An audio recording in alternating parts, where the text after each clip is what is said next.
സംസ്ഥാനത്ത് വീണ്ടും ഷിഗല്ല മരണം. മലപ്പുറം പൂക്കോട്ടൂർ സ്വദേശിയായ 7 വയസ്സുകാരൻ ആർജവാണ് മരിച്ചത്. കോഴിക്കോട് മെഡിക്കൽ കോളേജിൽ ആശുപത്രിയിൽ തീവ്രപരിചരണ വിഭാഗത്തിൽ ചികിത്സയിലിരിക്കെയാണ് മരണം സംഭവിച്ചത്. മലപ്പുറം AUP സ്കൂളിലെ 2ാം ക്ലാസ് വിദ്യാർത്ഥിയാണ് മരിച്ച ആർജവ്. കടുത്ത പനിയും വയറിളക്കവും ബാധിച്ചതിനെ തുടർന്ന് കഴിഞ്ഞ ജൂൺ 12-നാണ് കുട്ടിയെ കോഴിക്കോട് മെഡിക്കൽ കോളേജ് ആശുപത്രിയിൽ പ്രവേശിപ്പിച്ചത്.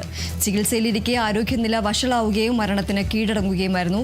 കഴിഞ്ഞ ദിവസം 2 കുട്ടികൾക്ക് കൂടി ജില്ലയിൽ ഷിഗല്ല സ്ഥിരീകരിച്ചു. കോഴിക്കോട് കുന്നമംഗലം സ്വദേശിയായ 1 വയസ്സുകാരനും പയ്യോളി സ്വദേശിയായ 9 വയസ്സുകാരനുമാണ് പുതുതായി രോഗം ബാധിച്ചത്. 9 വയസ്സുകാരൻ ആശുപത്രി വിട്ടെങ്കിലും മെഡിക്കൽ കോളേജിൽ ചികിത്സയിലുള്ള 1 വയസ്സുകാരന്റെ ആരോഗ്യനില അതീവ ഗുരുതരമായി തുടരുകയാണ്. രോഗബാധ പടരുന്ന സാഹചര്യത്തിൽ ആരോഗ്യവകുപ്പും തദ്ദേശ സ്വയംഭരണ സ്ഥാപനങ്ങളും പ്രതിരോധ പ്രവർത്തനങ്ങൾ അതീവ ഊർജിതമാക്കിയിട്ടുണ്ട്.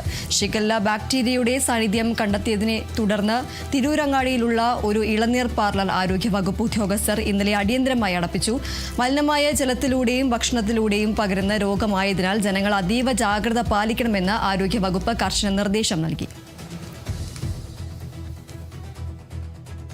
ഏതായാലും സംസ്ഥാനത്ത് വീണ്ടും ഷിഗല്ല ബാധിച്ച് ഒരു മരണം കൂടി സംഭവിച്ചിരിക്കുകയാണ്. മലപ്പുറം പൂക്കോട്ടൂർ സ്വദേശിയായ 7 വയസ്സുകാരൻ ആർജവാണ് മരിച്ചത്. കോഴിക്കോട് മെഡിക്കൽ കോളേജ് ആശുപത്രിയിൽ തീവ്രപരിചരണ വിഭാഗത്തിൽ ചികിത്സയിലിരിക്കെയാണ് മരണം സംഭവിച്ചത്. മലപ്പുറം AUP സ്കൂളിലെ 2ാം ക്ലാസ് വിദ്യാർത്ഥിയാണ് മരണപ്പെട്ട ആർജവ്. കടുത്ത പനിയും വയറിളക്കവും ബാധിച്ചതിനെ തുടർന്ന് കഴിഞ്ഞ ജൂൺ 12-നാണ് കുട്ടിയെ കോഴിക്കോട് മെഡിക്കൽ കോളേജ് ആശുപത്രിയിൽ പ്രവേശിപ്പിച്ചത്. ചികിത്സയിലിരിക്കെ കുട്ടിയുടെ ആരോഗ്യനില വഷളാവുകയും മരണത്തിന് കീഴടങ്ങുകയുമായിരുന്നു.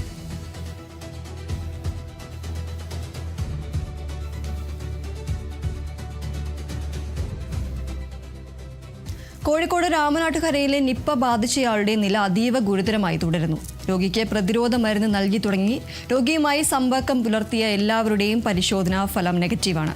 രോഗിയുടെ സമ്പർക്ക പട്ടികയിൽ ഉള്ളവരിൽ ലക്ഷണങ്ങൾ കണ്ടെത്തിയതിനെ തുടർന്നാണ് ഇവരുടെ സ്രവം പരിശോധനയ്ക്ക് അയച്ചത്. അതേസമയം രോഗിക്ക് ജീവൻ രക്ഷാ മരുന്നുകൾ കൃത്യസമയത്ത് ലഭ്യമാക്കാൻ സാധിച്ചിട്ടുണ്ടെന്ന് ആരോഗ്യവകുപ്പ് മന്ത്രി K മുരളീധരൻ അറിയിച്ചു. സംസ്ഥാന സർക്കാരിന്റെയും ICMRന്റെയും നിലവിലെ മാനദണ്ഡ പ്രകാരം കൃത്യമായ ചികിത്സയാണ് രോഗിക്ക് നൽകുന്നതെന്നും മന്ത്രി അറിയിച്ചു.